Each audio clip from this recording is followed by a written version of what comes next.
Ti ne moreš otroka posvojiti, poga pa čez en teden nazaj poslati. In sem jaz takrat domov prišel, pa sem se rekel, kaj pa če mi enkrat otroka iz Rusije posvojila. Pol pa, ko sva se začela pa konkretno pogovarjati o posvojitvi, je pa seveda vprašanje, od kje boš zdaj otroka posvojil. V Sloveniji ga ne moreš, ker je pač institut rejništva, in pol smo se odločili za Rusijo. In kaj pa je bilo tu najtežje?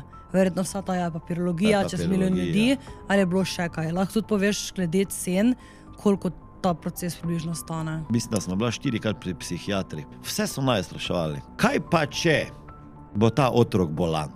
Kaj pa če bo se kot pisa, bo pač bolan, tako pa bi pa bil tvoj biološki. Kaj pa če boš zvedel, da je njegova mama bila prostitutka? Kako vezno ima to zdaj z otrokom pisa? Ja.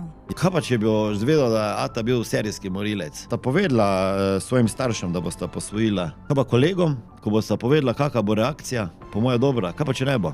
Kaj pa če se starši ne bo s tem strinjali? Kaj pa če bo imeli drugo mnenje? Kaj pa če kolegi ne bojo podpirali to? Tako da, to je bilo najtežje, ker sem že kar znoro.